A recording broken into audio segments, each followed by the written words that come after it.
Hello friends, welcome back to the world of literary criticism. Today we are going to discussing about formalism or Russian formalism.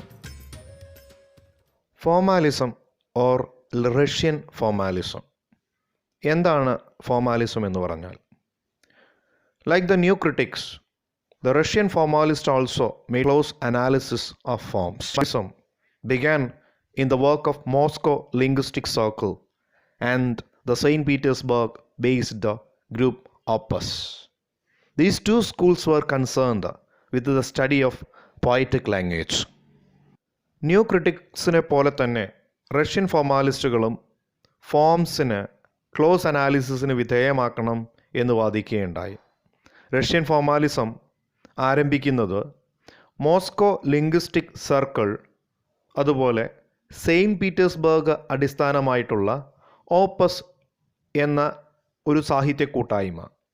ഈ രണ്ട് സാഹിത്യ കൂട്ടായ്മകളും poetic ലാംഗ്വേജിനെ പഠനവിധേയമാക്കുന്നതിന് പ്രാധാന്യം നൽകി. ഈ രണ്ട് സാഹിത്യ കൂട്ടായ്മകളുടെയും ശ്രമഫലമായി രൂപപ്പെട്ടതാണ് ഫോർമാലിസം. 20-ാം നൂറ്റാണ്ടിൻ്റെ അവസാനത്തിൽ മോസ്കോയിലും സെയിൻറ്റ് പീറ്റേഴ്സ്ബർഗിലും തുടക്കം കുറിച്ച ഒരു തരം സാഹിത്യ സിദ്ധാന്തവും അപഗ്രഥനവുമാണ് യഥാർത്ഥത്തിൽ ഫോർമാലിസം എന്നറിയപ്പെടുന്നത്. ബോറിസ് ഏക്കൻബോം, വിക്ടർ ഷാക്ലോവ്സ്കി, റോമൻ ജാക്കബ്സൺ എന്നിവരായിരുന്നു ഫോർമാലിസത്തിലെ ഏറ്റവും പ്രസിദ്ധരായ വക്താക്കൾ. But this critical code was suppressed by the Soviets in the early 1930s. The center of the formalist study of literature moved to Czechoslovakia, where it was continued especially by members of the Prague linguistic circle. 1930കളുടെ ആരംഭത്തിൽ ഫോർമാലിസ്റ്റ് സാഹിത്യ പഠന മാതൃകയെ സോവിയറ്റുകൾ ഇല്ലാതാക്കാൻ ശ്രമിച്ചു.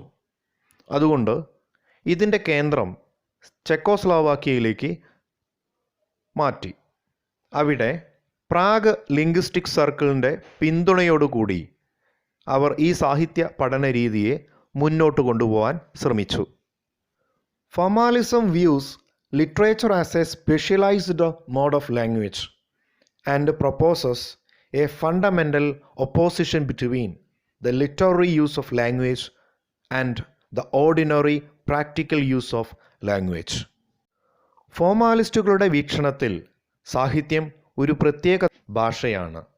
സാധാരണ ദൈനംദിന ആവശ്യങ്ങൾക്കായി ഉപയോഗിക്കുന്ന ഭാഷയും സാഹിത്യത്തിനായി പ്രയോജനപ്പെടുത്തുന്ന ഭാഷയും തമ്മിൽ അടിസ്ഥാനപരമായി വ്യത്യാസമുണ്ടെന്ന് ഫോർമാലിസ്റ്റുകൾ വിശ്വസിക്കുന്നു.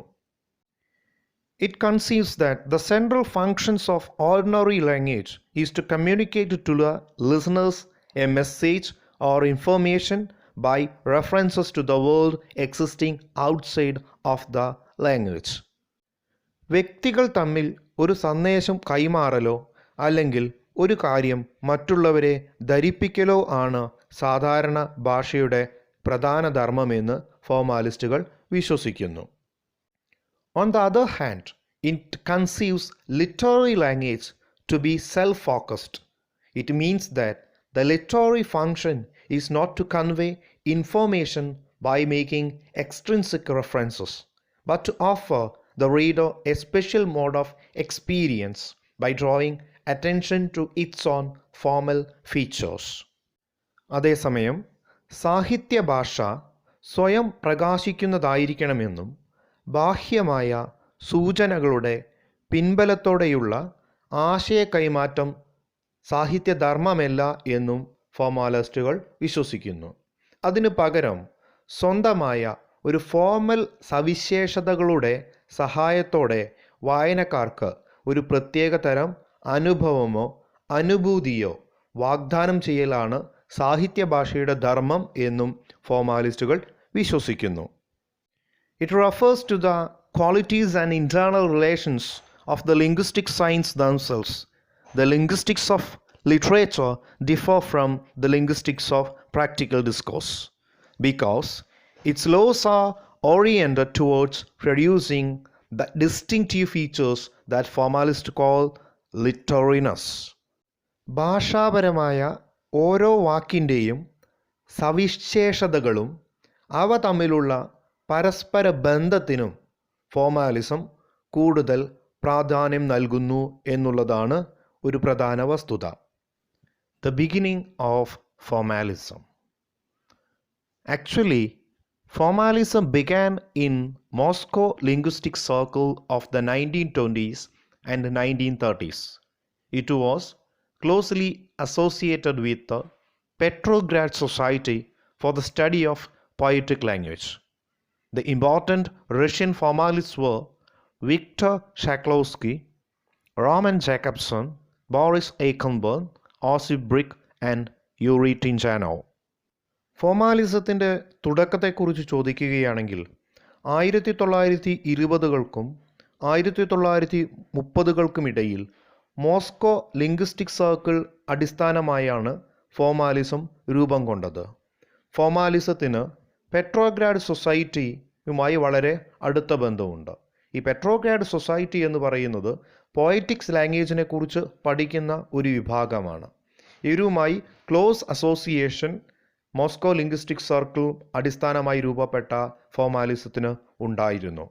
റഷ്യൻ ഫോർമാലിസത്തിലെ മഹത് വ്യക്തിത്വങ്ങളാണ് Victor Shklovsky, Roman Jakobson, Boris എയ്ക്കൽബേർഗ്, ഓസിപ് ബ്രിക്ക് ആൻഡ് യൂറി ടിൻജാനോവ്.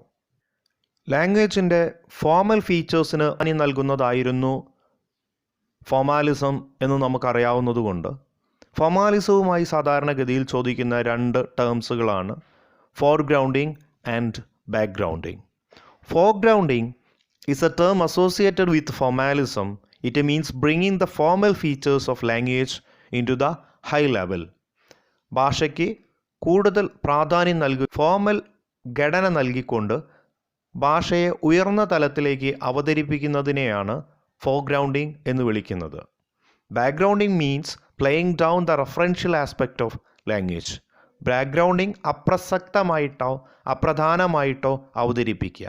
സൂചകമായി മാത്രം ഭാഷയെ അവതരിപ്പിച്ചുകൊണ്ട് ഭാഷയെ അപ്രസക്തമായ രീതിയിൽ അവതരിപ്പിക്കുന്നതിനെ ബാക്ക്ഗ്രൗണ്ടിങ് എന്ന് വിളിക്കുന്നു.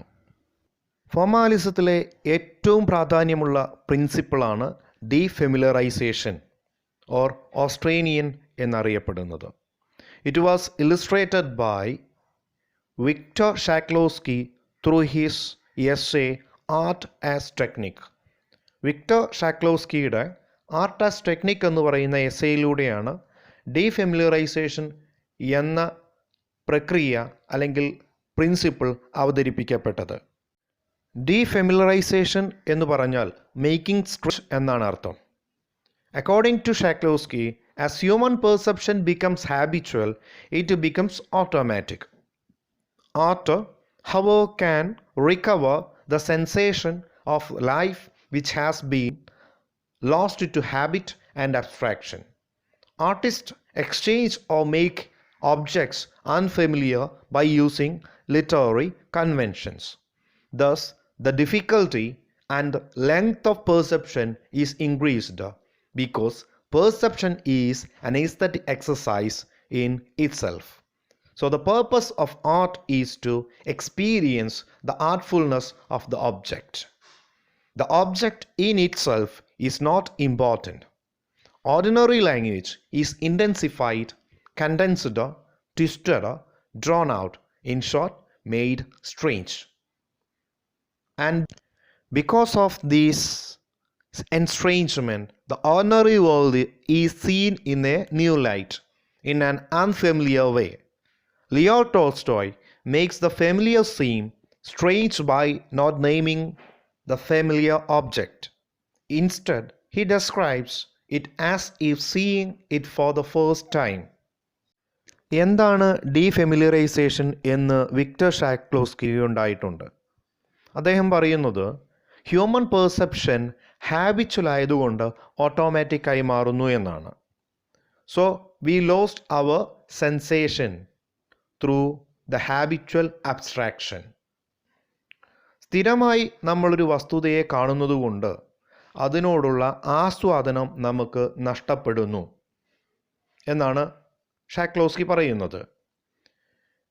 ഒരു ആർട്ടിസ്റ്റിന് അല്ലെങ്കിൽ ഒരു എഴുത്തുകാരന് ലിറ്റററി കൺവെൻഷൻ ഉപയോഗിച്ചുകൊണ്ട്, ലിറ്റററി ഡിവൈസുകൾ ഉപയോഗിച്ചുകൊണ്ട് ഈ ഫെമിലിയറായ വസ്തുതയെ അൺഫെമിലിയറായി പ്രസൻറ്റ് ചെയ്യാൻ കഴിയും. ഇത്തരത്തിൽ നമുക്ക് നഷ്ടപ്പെട്ട ഈസ്തറ്റിക് എക്സസ് സാധിക്കും എന്നാണ് ഷാക്ലോസ്കി പറയുന്നത്. ഓർഡിനറി ലാംഗ്വേജിന് അതിന് സാധിക്കുകയില്ല. ഓർഡിനറി ലാംഗ്വേജ് ഇൻറ്റൻസിഫൈഡോ കണ്ടൻസ്ഡോ ട്വിസ്റ്റഡോ ഡ്രോൺ ഔട്ടോ ആക്കി മാറ്റേണ്ടതാണ്. സാധാരണ ഭാഷയെ കൂടുതൽ കട്ടിയുള്ളതാക്കിയോ വലിച്ചു നീട്ടിയോ വളച്ചൊടിച്ചോ സാഹിത്യപരമായി അതിനെ അവതരിപ്പിക്കുക. അങ്ങനെ സാധാരണ ഭാഷയിൽ നിന്ന് അത് വ്യതിചലിച്ച് സാഹിത്യ ഭാഷയിലേക്ക് മാറുമ്പോൾ it will become made strange. നമ്മൾ സ്ഥിരമായി കണ്ടിരുന്ന വസ്തുത കൂടുതൽ വിചിത്രമായി അവതരിപ്പിക്കപ്പെടും. അങ്ങനെ പുതിയ വെളിച്ചത്തിൽ അൺഫെമിലിയറായി നമ്മൾ ആ വസ്തുതയെ അവതരിപ്പിക്കുമ്പോൾ നമുക്ക് കൂടുതൽ അത് ആസ്വദിക്കാൻ കഴിയും. ഇതിനെയാണ് വിക്ടർ ഷാക്ലോസ്കി ഡീഫെമിലിയറൈസേഷൻ ഓർ മേക്കിംഗ് സ്ട്രേഞ്ച് എന്ന രീതിയിൽ അവതരിപ്പിക്കുന്നത്. ലിയോ ടോൾസ്റ്റോയ് ഇത്തരത്തിൽ അദ്ദേഹത്തിൻ്റെ കഥകളിൽ ഉപയോഗിക്കാറുണ്ടായിരുന്നു. ടോൾസ്റ്റോയ് തൻ്റെ കഥകളിൽ നമുക്കെല്ലാം പരിചിതമായി നമ്മളെല്ലായ്പ്പോഴും കാണുന്ന വസ്തുതകളെ ആദ്യമായി കാണുന്ന രീതിയിൽ വളരെ സ്ട്രെയിഞ്ച് ആയിട്ടായിരുന്നു പ്രസൻറ്റ് ചെയ്തിരുന്നത്. ഇത് ഡീഫെമിലിയറൈസേഷനുള്ള ഉദാഹരണമാണ്. The second Russian formalist notion later proved highly influential is the idea of motif as being the smallest element of thematic material in a story. Russian ഫോർമാലിസത്തിൻ്റെ ഏറ്റവും കൂടുതൽ സ്വാധീനിക്കപ്പെട്ട രണ്ടാമത്തെ പ്രിൻസിപ്പിളാണ് മോട്ടിഫ് എന്ന ആശയം. മോട്ടിഫ് എന്നാൽ ഒരു സ്റ്റോറിയിലെ ഏറ്റവും ചെറിയ ചെറിയ ഘടകങ്ങൾ. For example, the girl met a boy, the old man left his home. The girl met a boy എന്നുള്ള ഈ സെൻറ്റൻസ് ഒരു മോട്ടിഫാണ്. The old man left his home എന്ന സെൻറ്റൻസും മോട്ടിഫാണ്. ഇത്തരത്തിൽ ഈ കുഞ്ഞു കുഞ്ഞു സെപ്പറേറ്റ് സെൻറ്റൻസുകളെ നമുക്ക് മോട്ടിഫ്സ് എന്ന് വിളിക്കാം. The fabula is merely the sum total of these motifs in a casual chronological order. The usage is the organization of the motifs in strategic ways, and this the Russian formalists call motivation. മോട്ടിഫുകളെ എല്ലാത്തിനെയും ഒരു chronological ഓർഡറിൽ നിരത്തുന്നതിനെ ഫാബുല എന്ന് വിളിക്കും. ഫാബുല എന്നാൽ story എന്നാണ് Russian ഫോർമാലിസ്റ്റുകൾ പറയുന്നത്. യൂസറ്റ് അഥവാ plot എന്നത് ഓർഗനൈസേഷൻ ഓഫ് മോട്ടീവ് സ്ട്രാറ്റജിക് വേ. മോട്ടീവ്സിനെ ഒരു സ്ട്രാറ്റജിക് ആയിട്ടുള്ള രീതിയിൽ ഓർഗനൈസ് ചെയ്യുന്നതിനെയാണ് യൂസറ്റ് അഥവാ പ്ലോട്ട് എന്നും വിളിക്കുന്നത്. ഇതിനെ ഫോർമാലിസ്റ്റുകൾ മോട്ടിവേഷൻ എന്നും വിളിക്കുന്നുണ്ട്.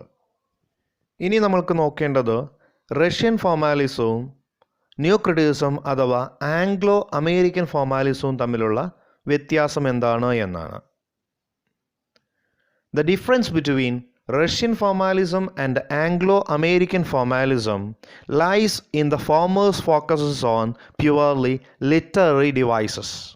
Four the American formalist the technique of literary work existed for the sake of discovering its theme. For the Russian formalists, the theme of the work existed simply to make possible the author's play with the technique. Russian ഫോർമാലിസവും new ക്രിറ്റിസിസവും തമ്മിലുള്ള വ്യത്യാസം എന്ത്? New ക്രിറ്റിസിസത്തെ Anglo American formalism എന്നും വിളിക്കപ്പെടാറുണ്ട്. Russian formalism ലക്ഷ്യം വയ്ക്കുന്നത് പ്യുവറായിട്ടുള്ള literary ഡിവൈസുകളെയാണ്.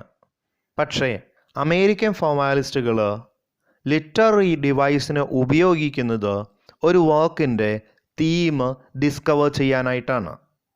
Russian formalist theme of the work existed simply to make possible the author's play with the technique.